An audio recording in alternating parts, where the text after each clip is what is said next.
Good morning प्यारे साथियों, कैसे हैं? उम्मीद करते हैं कि आप तमाम मित्र अच्छे होंगे, मस्त होंगे, तंदुरुस्त होंगे और इस चिलचिलाती धूप में क्या होइएगा तो जबरदस्त भी होइएगा। जैसा कि मैं आप लोगों को बता दूं, अभी जो हम लोगों का सेशन चल रहा है किस चीज का?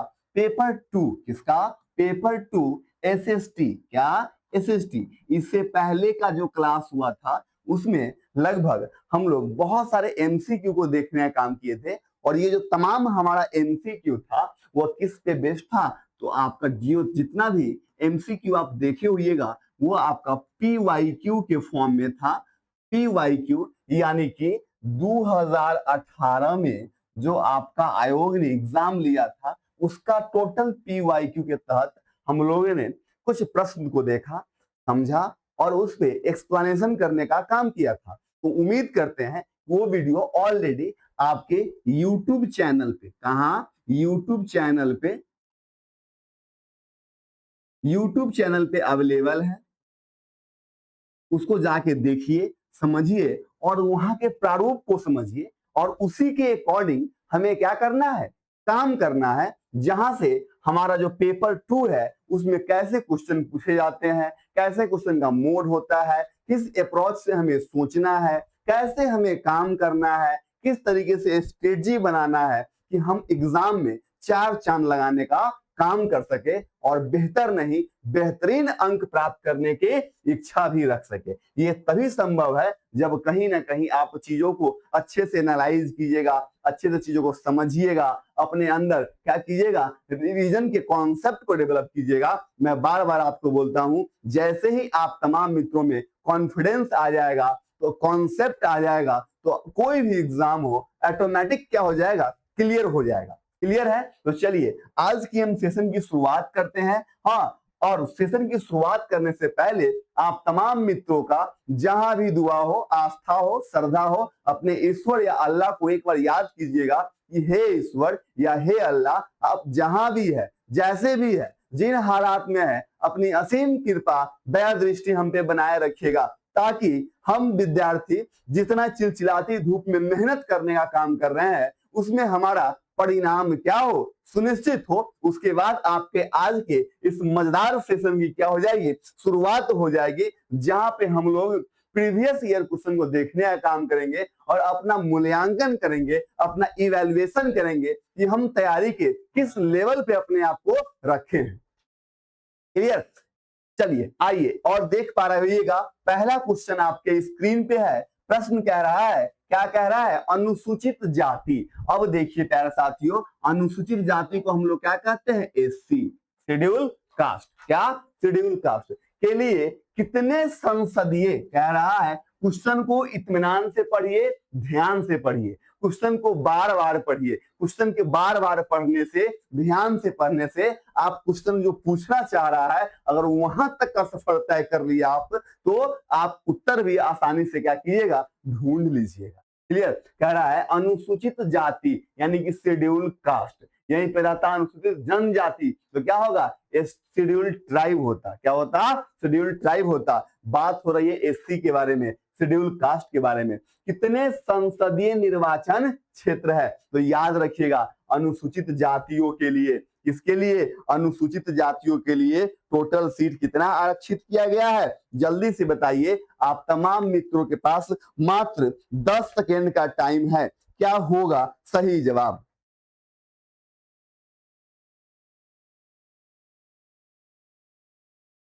चलिए तो या अब आते हैं हम लोग अपने क्वेश्चन की ओर। तो याद रखिएगा, हाँ, टोटल शेड्यूल कास्ट के लिए सीटें जो आरक्षित की गई है कुल सीटों की संख्या कितना होता है? 84। इसमें शेड्यूल कास्ट के लिए क्या है? इतना सीट क्या है? आरक्षित है। कितना है? आरक्षित है। इतना सीट जो है शेड्यूल कास्ट के लिए क्या है? आरक्षित है। कितना? तो 84। क्लियर? चलिए अगला प्रश्न की ओर चलते हैं। अगला प्रश्न, प्रश्न संख्या 23। इससे पहले का जो प्रश्न है वो ऑलरेडी हो चुका है। ये आज आपका क्या है? दूसरा क्लास है उस एमसीक्यू का। चलिए आइए देखते हैं। प्रश्न संख्या 23 कह रहा है, क्या कह रहा है? अस्पृश्यता। अस्पृश्यता का मतलब हुआ टचेबिलिटी, या इसको हम लोग बोल सकते हैं क्या? छुआछूत। क्या बोल सकते हैं? छुआ छूत, छुआछूत, इसी को अनटचेबिलिटी भी बोलते हैं, इंग्लिश से बोल सकते हैं अनटचेबिलिटी। अनटचेबिलिटी कह रहा अस्पृश्यता प्रथा किस मौलिक अधिकार का उल्लंघन है? क्या है? मौलिक अधिकार, यानी कि क्या हो गया? Fundamental rights. क्या हो गया? Fundamental rights. जल्दी से बताएं क्या होगा सही जवाब। तो पहले ये जानिए क्या कह रहा है? समानता का अधिकार। तो समानता का अधिकार कितना है? आप लोगों को याद होगा आर्टिकल क्या 14 से 18। आर्टिकल क्या होगा? 14 से जो होगा वो आपका क्या होगा? 14 से 18 क्या होगा? समानता का अधिकार होगा। 19 से 22 क्या हो जाएगा? 19 से 22 आर्टिकल जो है वह किस चीज का है? तो स्वतंत्रता का अधिकार हो जाएगा। और आर्टिकल क्या 23-24 क्या 23-24 जो है आपका क्या हो जाएगा? शोषण के विरुद्ध अधिकार हो जाएगा। संवैधानिक उपचारों का अधिकार, इसका वर्णन किसमें किया गया है? तो आर्टिकल 32 में किया गया है। किसमें किया गया है? आर्टिकल 32 में किया गया है। तो ये सब याद रखिएगा कि किस आर्टिकल में 14 से 18 में समानता का अधिकार है, 19 से 22 में स्वतंत्रता का क्या है? अधिकार है। उसके बाद 23 से 24 में शोषण के विरुद्ध अधिकार है। और संवैधानिक उपचार का अधिकार कहाँ है? तो आर्टिकल 32 में है। तो अस्पृश्यता यानी कि छुआछूत, मान लीजिए आप कोई आदमी नीचे तबके का लोग है, नीचे जाति का लोग है, तो हम लोग छुआछूत करते हैं कि ना हाँ वो आ गया, हम इससे अलग हो जाते हैं। तो क्या हुआ? उसको तो वो समानता नहीं मिल पाया जो हमें समाज में रह के जिस पौधान पे हम खड़े हैं उसी पौधान पे वो भी खड़ा है, लेकिन वो उसको समानता नहीं मिला, वो उसको अधिकार नहीं मिला। इसी के लिए क्या गया है? समानता का अधिकार है। तो छुआछूत वाला अभी भी देखते होइएगा, छुआछूत का प्रथा बहुत जगह विद्यमान है। पहले के प्राचीन काल की अगर हम बात करें तो जो छोटे जात के लोग होते थे उनके शरीर पे क्या घड़ा बांध दिया जाता था, जब वो चलता था तो उसके पग का चिन्ह मिट जाए, इस तरह का क्या था? द्वेष भावना, कुरीतियां हमारे समाज में फैला हुआ था। तो क्या होगा हमारा? समानता का अधिकार। क्या होगा? समानता का अधिकार क्या होगा? सही जवाब होगा इस क्वेश्चन का। इतना सारा डाटा यदि आप जानते हैं, समझते हैं तो वेल एंड गुड। नहीं समझते हैं इसको एनालाइज कीजिएगा, इसको क्या कीजिएगा? रिवाइज कीजिएगा, रिवीजन कीजिएगा। क्लियर? चलिए आगे चलते हैं। अगला प्रश्न, प्रश्न संख्या 24।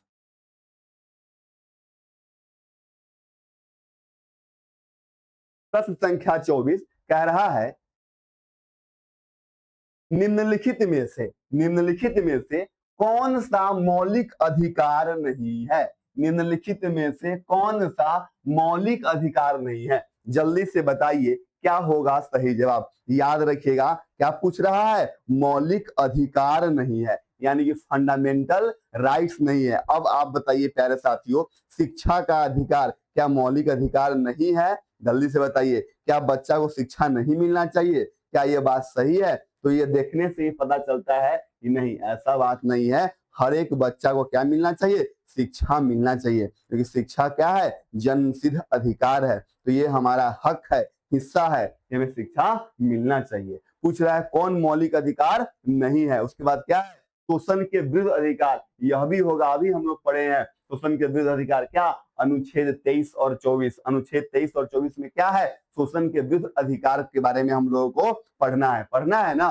शोषण के विरुद्ध अधिकार के बारे में हम लोगों को पढ़ना है। किसमें? अनुच्छेद 23 से 24 में। इतना याद रखिएगा, 23 से 24 जो आर्टिकल है उसमें हम लोगों को पढ़ना है। किसके बारे में? शोषण के विरुद्ध अधिकार। हाँ, धर्म की स्वतंत्रता 25 से 28।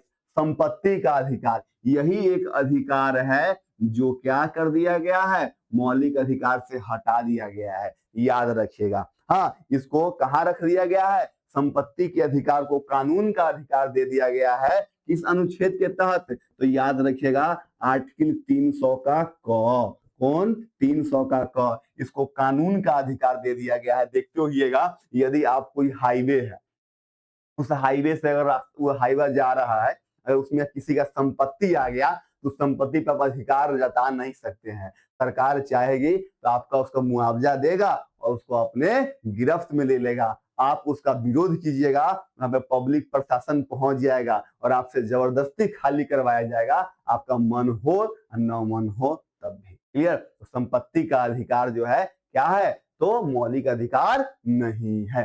क्लियर? चलिए आगे चलते हैं। अगला प्रश्न है हमारा, फिर से आ गया क्या, अस्पृश्यता यानी कि अनटचेबिलिटी। चलिए कह रहा है अस्पृश्यता किस आधार पर भेदभाव को संदर्भित करती है? ऑप्शन ए शारीरिक विकलांगता, ऑप्शन बी लिंग, ऑप्शन सी जाति, ऑप्शन डी वंश। बताइए क्या होगा सही जवाब। क्वेश्चन को पढ़िए, समझिए और क्या कीजिए, जवाब देने का काम कीजिए। क्या होगा सही जवाब। बड़ा ही अच्छा प्रश्न है, तो प्रश्न को पढ़ें, समझे और जल्दी से कमेंट बॉक्स में आप लोग क्या कीजिएगा, जवाब देने का काम कीजिएगा। तो बताइए क्या होगा सही जवाब। अस्पृश्यता किस आधार पर भेदभाव को संदर्भित करती है? तो आपको पता होना चाहिए जाति के आधार पर कि हाँ वह उच्च जाति का लोग है, वह निम्न जाति का लोग है। इस आधार पे हम लोग क्या करते हैं, अस्पृश्यता को संदर्भित करते हैं। और यह बात याद रखिएगा, ये जो छुआछूत है, क्या है, छुआछूत है, यह किस अनुच्छेद में है? तो छुआछूत आपके अनुच्छेद 17 में है। किसमें है? अनुच्छेद 17 में छुआछूत की बात की गई है। अनटचेबिलिटी इसी को हम लोग कहते हैं, यानी कि option C is the correct answer for this question. शारीरिक विकलांगता नहीं होगा। अगर ऐसा मान लीजिए, जरूरी नहीं है कि उच्च जाति में निम्न जाति का लोग है वही लंगड़ा होगा या कोई शारीरिक विकार होगा। हाँ, लिंग वंश ये सब नहीं है। क्या होगा, जाति के आधार पे यहाँ पे छुआछूत की भावना डेवलप होती है। आगे अगला प्रश्न चलते हैं, प्रश्न संख्या 26 की ओर। चलिए क्या कह रहा है, मुख्यमंत्री की नियुक्ति कौन करता है? जल्दी से बताइए क्या होगा सही जवाब।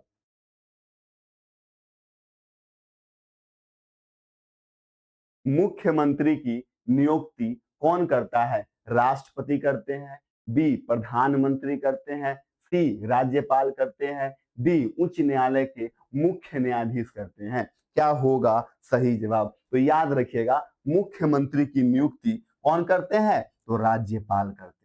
कौन करते हैं?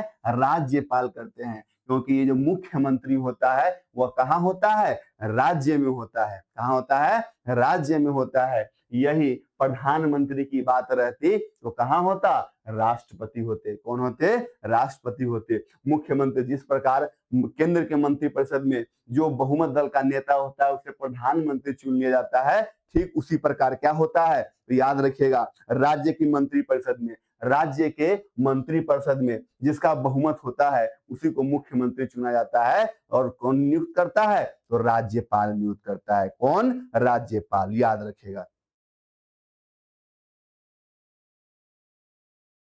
और 167 के तहत याद रखिएगा, अनुच्छेद आर्टिकल 167 के तहत मुख्यमंत्री का कर्तव्य है। मुख्यमंत्री का क्या कर्तव्य है? तो याद रखिएगा, मुख्यमंत्री का कर्तव्य है कि राज्य के प्रशासन और विधान संबंधी जानकारी राज्यपाल को दे। सीएम का कर्तव्य है, सीएम का क्या है, याद रखिएगा, सीएम का कर्तव्य है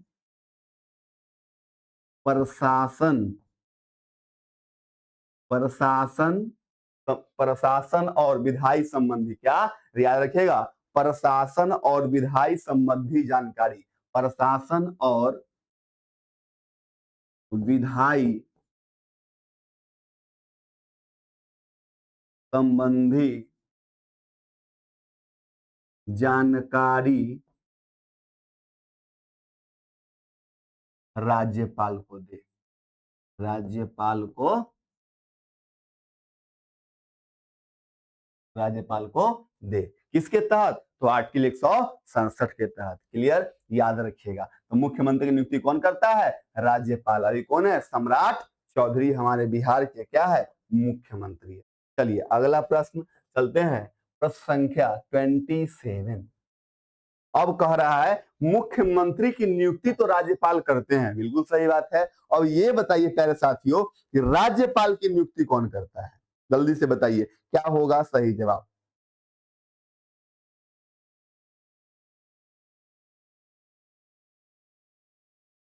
तो याद रखिएगा, हाँ, जैसे मुख्यमंत्री की नियुक्ति क्या करते हैं, राज्यपाल करते हैं, ठीक उसी प्रकार राज्यपाल की नियुक्ति कौन करता है, राष्ट्रपति करता है। कौन करता है, राष्ट्रपति करता है राज्यपाल की नियुक्ति। क्लियर। चलिए, यहां तक कोई दिक्कत या कोई समस्या है तो पूछने का काम कीजिए। मुख्यमंत्री का नियुक्ति कौन करेगा, तो याद रखिएगा राज्यपाल। प्रधानमंत्री का कौन करेगा, राष्ट्रपति। क्लियर। चलिए, यहां तक कोई डाउट या कोई समस्या है तो आप पूछ सकते हैं। और एक बात और याद रखिएगा, 157 और 158 अनुच्छेद में राज्यपाल के पद के लिए योग्यता बताई गई है। 157 और 58 किसमें, अनुच्छेद 157 158 में राज्यपाल के पद की योग्यता, पद की योग्यता बताई गई, योग्यता बताई गई है। अनुच्छेद सब याद रखिएगा। कुछ कुछ अनुच्छेद जो होता है बड़ा ही क्या होता है, इंपोर्टेंट होता है, और वहां से आपका क्वेश्चन भी तैयार होता है। क्लियर। तो क्या होगा, राज्यपाल की नियुक्ति कौन करता है, राष्ट्रपति करता है, और राज्यपाल जो है राष्ट्रपति ही चुन के भेजते हैं। चलिए, अगला प्रश्न है, प्रधानमंत्री का चुनाव कौन करता है। बड़ा अच्छा प्रश्न है। प्रधानमंत्री का चुनाव कौन करते हैं, जल्दी से बताइए क्या होगा सही जवाब।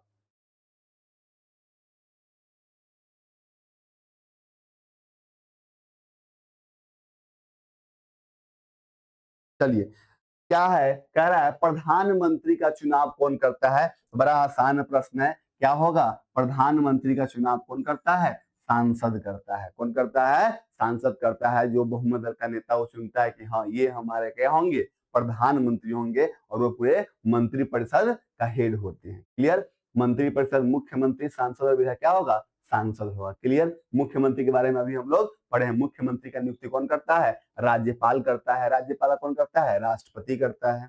क्लियर। एक ही लाइन से वो सारा का सारा क्वेश्चन था, ध्यान में रखिएगा। चलिए, अगला प्रश्न की ओर चलते हैं। प्रश्न संख्या 29 कह रहा है, भारत का प्रथम नागरिक कौन कहलाता है। तो याद रखिएगा, भारत का प्रथम नागरिक हम लोग किसको बोलते हैं, राष्ट्रपति को बोलते हैं। किसको बोलते हैं, राष्ट्रपति को बोलते हैं, प्रेसिडेंट को बोलते हैं। चलिए, अगला प्रश्न। जो प्रश्न आसान है उस पर हम लोग टाइम वेस्ट नहीं करेंगे, जो प्रश्न समझने लायक होगा उसको हम समझने का काम करेंगे। चलिए, अगला प्रश्न है, राज्य का प्रथम नागरिक कौन कहलाता है। राज्य का प्रथम नागरिक कौन कहलाता है, जल्दी से बताइए। जैसे आप लोगों को तो पता था क्या कि प्रथम नागरिक कौन होता है देश में, तो वो बता दिए हैं। अब बताइए कि पहला नागरिक कौन होता है, कहाँ का, तो राज्य का। क्या होगा सही जवाब।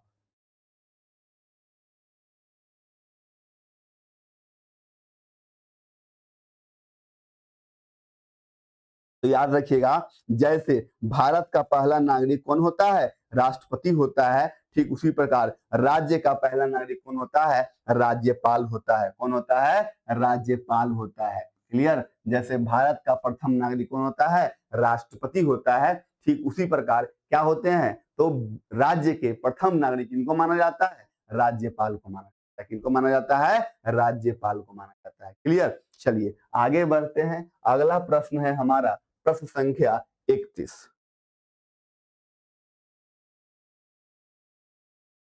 ये सब आपके 2018 में जो क्वेश्चन थे उनका क्या है, पूछा गया था, वही PYQ है आपका सारा।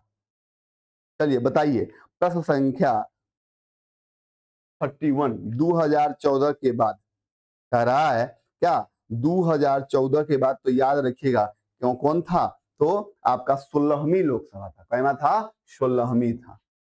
क्लियर। ये पूछेगा नहीं, ये बहुत पुराना क्वेश्चन हो गया। चलिए,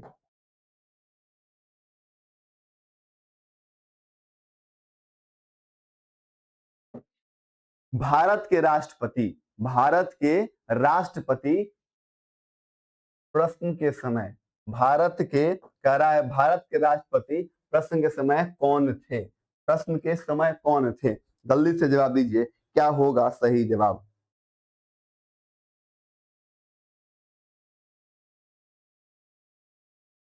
अच्छा, ये आपका क्वेश्चन में कुछ डाउट है, ये जब उस टाइम पूछा गया था कि भारत के वर्तमान राष्ट्रपति कौन थे। हाँ, ये क्वेश्चन में कुछ प्रॉब्लम है, याद रखिएगा। क्लियर, वो उस समय पूछा गया था कि भारत के वर्तमान राष्ट्रपति कौन थे।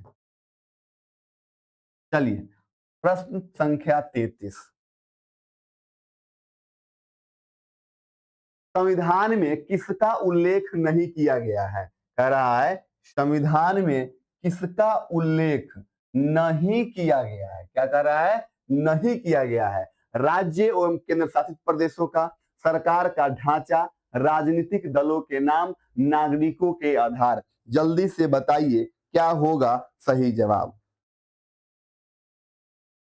तो याद रखिए, आपको दिखने में लग रहा होगा क्या होगा सही जवाब, सरकार का ढांचा, राजनीतिक दलों के नाम। जल्दी से बताइए क्या होगा इस प्रश्न का सही जवाब। आपके पास मात्र समय है 10 सेकेंड।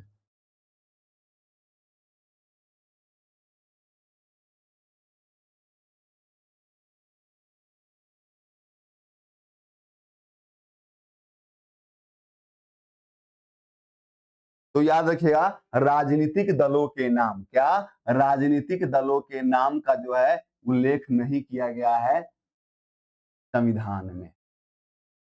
क्लियर, राजनीतिक दलों के नाम का उल्लेख नहीं, बाकी सबका नाम का उल्लेख किया गया है। किसका नहीं किया गया है, तो राजनीतिक दलों के नाम का उल्लेख नहीं किया गया है। चलिए अगला प्रश्न, प्रश्न संख्या 34 इज ऑन योर स्क्रीन। प्रश्न को पढ़िए, समझिए और बनाने का काम कीजिए। क्या होगा सही जवाब। राज्यसभा में, कहा राज्यसभा में सदस्यों को कौन नामांकित करता है। राष्ट्रपति, उपराष्ट्रपति, प्रधानमंत्री, हाँ, और क्या होगा सर्वोच्च न्यायालय के मुख्य न्यायाधीश। जल्दी से बताइए क्या होगा सही जवाब। तो याद रखिएगा, राज्यसभा में सदस्यों की नामांकित कौन करता है, तो राष्ट्रपति करता है। कौन करता है, राष्ट्रपति करता है, यानी कि ऑप्शन ए। ऑप्शन ए, राष्ट्रपति भारत का प्रथम नागरिक होता है। राज्य का प्रथम नागरिक कौन होता है, राज्यपाल होता है। राज्यपाल की नियुक्ति कौन करता है, तो राष्ट्रपति करता है। अब इन सब प्रश्नों में फंसिएगा नहीं, ये सब बेसिक प्रश्न है। अगर नहीं जानते हैं तो इसको राइट डाउन करने का भी काम आप लोग कर सकते हैं। क्लियर। चलिए, संविधान सभा के अध्यक्ष कौन थे। बहुत अच्छा प्रश्न है, बताइए क्या होगा सही जवाब। बड़ा आसान प्रश्न है, संविधान सभा के अध्यक्ष कौन थे, क्या होगा सही जवाब। चलिए, अभी तक किसी भी मित्र का जवाब नहीं आया तो याद रखिएगा, डॉक्टर राजेंद्र प्रसाद। कौन थे, संविधान सभा के अध्यक्ष कौन थे, तो डॉक्टर राजेंद्र प्रसाद। ये सब स्टैटिक प्रश्न है, इस समय टाइम नहीं दीजिएगा, ये सब ध्यान में रखिएगा। क्लियर, जहां पे सोचना हो, समझना हो, जैसे आर्टिकल हो गया, वहां पे थोड़ा टाइम टेकन कीजिएगा, क्योंकि मेन होता है आपको टाइम मैनेज करना। पेपर 2 आप हर इंसान, अगर आपको टाइम मिलेगा तो आराम से आप निकाल सकते हैं, लेकिन टाइम को मैनेज नहीं कीजिएगा तो शायद आपको एग्जाम में क्या होगा, प्रॉब्लम का फेस करना पड़ेगा। चलिए प्रश्न है, भारत के एकमात्र भारतीय गवर्नर जनरल कौन थे। भारत के एकमात्र, क्या कह रहा है, भारतीय गवर्नर कह रहा है। क्या कह रहा है, भारतीय गवर्नर कह रहा है। सीधे नहीं मार दीजिएगा, सीधे नहीं मार दीजिएगा। क्लियर, जल्दी से बताइए क्या होगा सही जवाब। भारतीय गवर्नर कह रहा है, मतलब क्या होगा, सी राजगोपालाचारी। क्या होगा, सी राजगोपालाचारी भारत के एकमात्र क्या थे, भारतीय गवर्नर जनरल थे। क्लियर। चलिए अगला प्रश्न, प्रश्न संख्या 37 is on your screen. Please try to understand and reply the what is the answer of this question.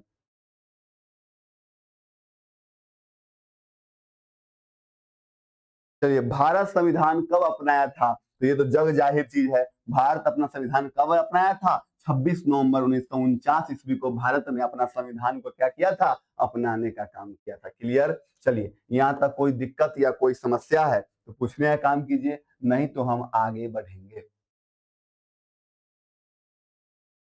चलिए अगला प्रश्न कह रहा है, रियासतों के एकीकरण में, क्या कह रहा है, रियासतों के एकीकरण में हाँ निर्णायक भूमिका निभाई थी।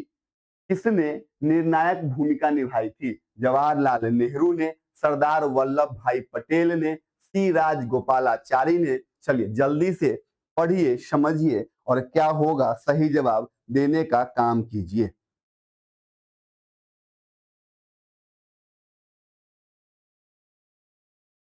चलिए, याद रखिएगा सरदार वल्लभ भाई पटेल कौन होगा, निर्णायक भूमिका कौन निभाए थे, सरदार वल्लभ भाई पटेल। यही थे हमारे क्या, गृह मंत्री। सरदार वल्लभ भाई पटेल ही क्या थे, गृह मंत्री थे। क्या थे, गृह मंत्री थे। कौन, तो सरदार वल्लभ भाई पटेल। तो क्या होगा हमारा सही आंसर, सरदार वल्लभ भाई पटेल। जब भारत को स्वतंत्रता मिलने के बाद गृह मंत्री का पद किसने संभाला था, तो सरदार वल्लभ भाई पटेल ने संभाला था। इसलिए हमारा ये क्या होगा, B is the correct answer for this question.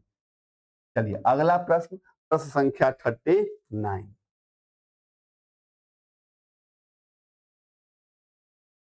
चलिए प्रश्न को पढ़िए। कह रहा है, क्या कह रहा है, एक मिनट रिफ्रेश होने दीजिए, थोड़ा सा साफ दिखेगा आपको। हाँ अब हो गया। कह रहा है समवर्ती सूची के विषय पर, क्या कह रहा है, समवर्ती सूची के विषय पर कौन कार्य करता है, कौन कार्य करता है, केंद्र और राज्य सरकार और स्थानीय निकाय, केंद्र शासित प्रदेश, स्थानीय निकाय। देखिए समवर्ती सूची है तो समवर्ती सूची पे केंद्र सरकार और राज्य सरकार दोनों मिलकर काम करता है। यही आपका रहता, राज्य सूची रहता तो कौन होता, सिर्फ राज्य काम करता। केंद्र सूची होता सिर्फ केंद्र काम करता। यहाँ समवर्ती सूची है जिसमें राज्य मिलके और केंद्र दोनों मिलके क्या करेंगी, नियम दिशा निर्देश तय करने का काम करेगी। चलिए प्रश्न संख्या 40। जल्दी से प्रश्न को पढ़िए, समझिए और बनाने का काम कीजिए। प्रश्न कह रहा है आपका, संविधान सभा की मसौदा समिति के अध्यक्ष कौन थे, मसौदा समिति के अध्यक्ष कौन थे, जल्दी से बताइए क्या होगा सही जवाब। प्रश्न संख्या C Rajagopalachari, B doctor B R Ambedkar, C doctor Rajendra Prasad, D Jawaharlal Nehru. चलिए क्या होगा सही जवाब, जल्दी से बताएं। तो याद रखिएगा मसौदा समिति या इसी को हम लोग कहते हैं प्रारूप समिति का गठन कब हुआ था, 29 अगस्त या 1947 को हुआ था। इसी को हम लोग मसौदा समिति या क्या कहते हैं, प्रारूप समिति भी कहते हैं। क्या कहते हैं, प्रारूप समिति, प्रारूप समिति। इसी को हम लोग, इसका अन्य नाम है, अन्य नाम तो आपको हर किस याद रखना है, याद रखिएगा अन्य नाम आपको क्या रखना है, याद रखना है। अन्य नाम से कभी कभी आपको गुमराह करेगा, तो याद रखिएगा अन्य नाम याद रहेगा तो कोई समस्या नहीं होगा। कब, 29 अगस्त 1947 को गठन हुआ था। इसका गठन कब हुआ था, 29 अगस्त 1947 को गठन हुआ था। हाँ तो कह रहा है इसके अध्यक्ष कौन थे, तो इसके अध्यक्ष थे डॉक्टर भीमराव अंबेडकर, डॉक्टर भीमराव अंबेडकर। यानी कि option B is the correct answer for this question. Clear. चलिए आगे चलते हैं। अगला प्रश्न, प्रश्न संख्या 41। अब आपका ये क्या है, इतिहास से क्वेश्चन है। आइए, कह रहा है 18वीं सदी में किसके नेतृत्व में बंगाल धीरे धीरे मुगल नियंत्रण से अलग हो गया। चलिए क्या होगा सही जवाब, तो याद रखिएगा मुर्शीद कुली खान को 1717 में बंगाल का सूबेदार बनाया गया था। किसको, मुर्शीद कुली खान को। कब, 1717, 1717 में क्या बनाया गया था, बंगाल का मुर्शीद कुली खां को 1717 ईस्वी में क्या बनाया गया था, सूबेदार बनाया गया था। क्लियर। तो क्या होगा हमारा सही आंसर, तो 1717 मुर्शीद कुली खां।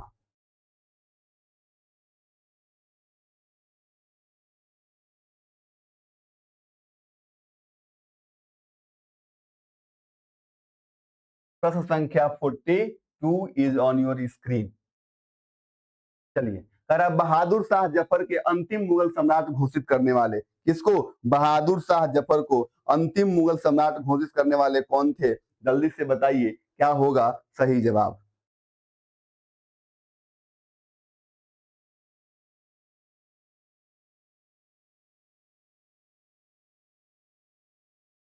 याद रखिएगा बहादुर शाह को अंतिम मुगल सम्राट घोषित करने वाला गवर्नर जनरल कौन था, तो लॉर्ड कैनिंग। कौन था, लॉर्ड कैनिंग।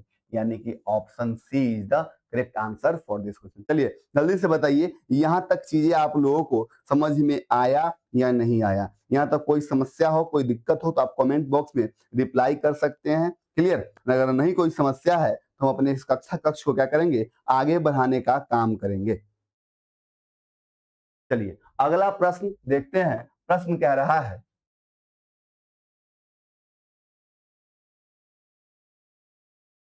चलिए प्रश्न है आपका, अवध के विलय औचित्य किसने बताया था? अवध के विलय औचित्य को किसने बताया था? चलिए बहुत अच्छा प्रश्न है, बताइए क्या होगा सही जवाब।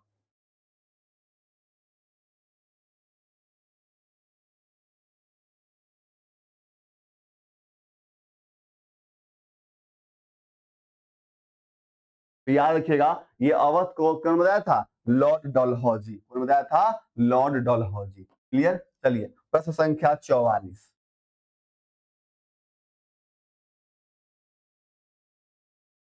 कानपुर, कानपुर के किस शासक ने स्वयं को पेशवा कहा?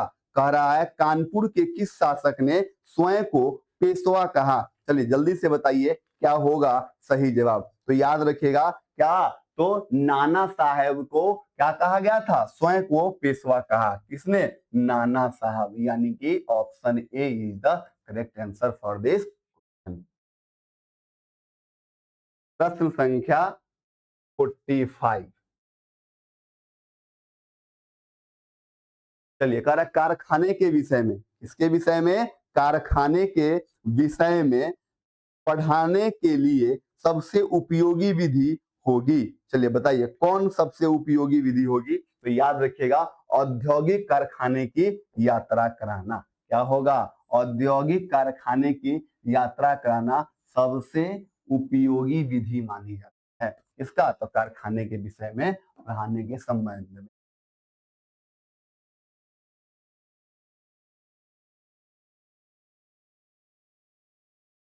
चलिए आपका ईडू सेट क्या है? क्या क्या कुछ क्वेश्चन है, ईडू सेट क्या है? जल्दी से बताइए क्या होगा सही जवाब इस प्रश्न का।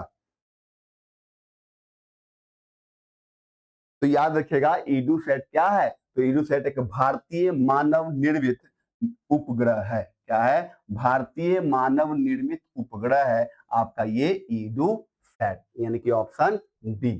चलिए 47,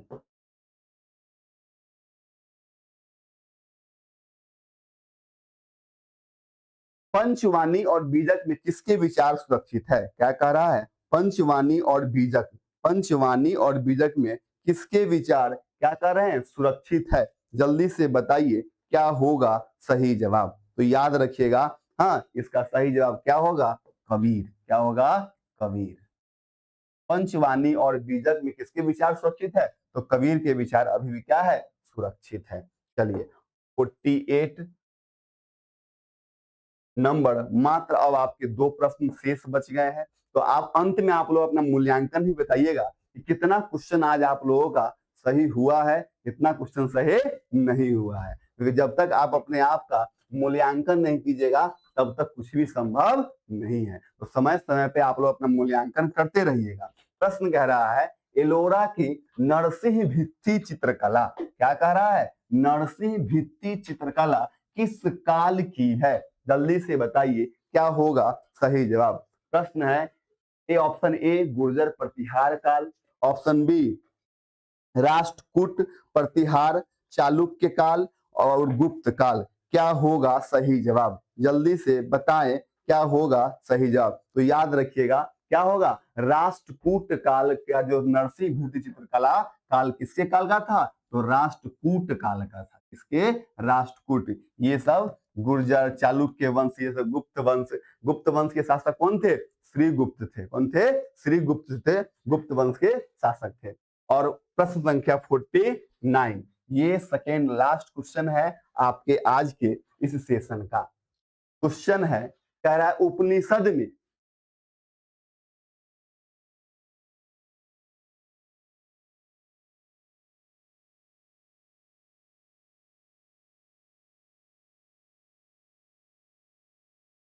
चलिए क्वेश्चन है कह रहा है उपनिषद में आस्था रखने वाले संगठन कौन सा है? उपनिषद में आस्था रखने वाले संगठन कौन सा है? Option A Brahmo Samaj, option B Ramakrishna Mission, option C Satya Shodhak समाज, ऑप्शन डी सेवा समाज। जल्दी से बताएं क्या होगा सही जवाब इस प्रश्न का।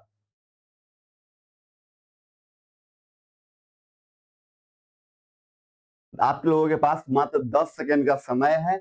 10 सेकंड में बताइए क्या होगा इस क्वेश्चन का सही जवाब। ब्रह्म समाज, रामकृष्ण, सत्य शोधक समाज, सेवा समाज।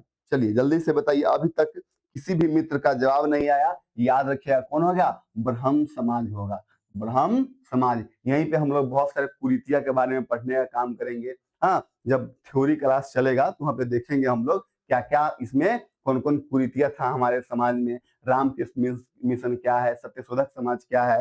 हाँ, इन सब चीजों के बारे में हम लोग एक्सप्लेन से पढ़ने का काम करेंगे। अब आप आज का लास्ट प्रश्न। अब बताइए, अब आपको दिख रहा होगा लास्ट प्रश्न तो खाली है। अब लास्ट प्रश्न जो आपको ये दिख रहा है, ब्लैंक स्लाइड दिख रहा है, इसमें आप तमाम मित्र क्या कीजिएगा, जितना क्वेश्चन आज आप लोगों ने देखे हैं, समझे हैं, उस तमाम क्वेश्चन का क्या कीजिएगा, आप फिर से एक बार मैराथन कीजिएगा और जो जो क्वेश्चन जितना नंबर आप स्कोर कीजिएगा वो नंबर अपने कमेंट बॉक्स में क्या कीजिएगा, कमेंट करने का काम कीजिएगा। उसके बाद आप दूसरा बात ये बताइए कौन सा टॉपिक आपका क्या है, वीक है। उस टॉपिक को आप नाम मेंशन कर दीजिएगा। हाँ, उस टॉपिक का क्या मेंशन करना है, नेम मेंशन करना है। फिर इस टॉपिक पर हम क्या करेंगे, फिर से नेक्स्ट वीडियो लेकर के आएंगे, वो भी सरल भाषा में और आसान लहजे में। क्लियर? तो इतना काम आप लोग कीजिएगा और कॉपरेट और सपोर्ट कीजिएगा। तो ये क्लास जो है आपका एमसीक्यू का जितना भी एग्जाम हुआ है, जितना भी पेपर 2 में क्वेश्चन आए हैं, तमाम चीजों को हम लोग क्या करेंगे, प्रतिदिन day by day 20 question 30 question को लेकर के सॉल्व कराने का काम करेंगे। क्लियर? जब तक याद रखिएगा, जब तक आप सेट नहीं लगाइएगा, हाँ अभी तो पीवाईक्यू का सेट लग रहा है, जब तक सेट नहीं लगाइएगा तब तक कहीं भी सेट भी नहीं हुईएगा, याद रखिएगा। क्लियर? तो चलिए मिलते हैं अगले सेशन में। तब तक के लिए आप तमाम मित्रों को tata, bye bye, good night, सब्बा खैर।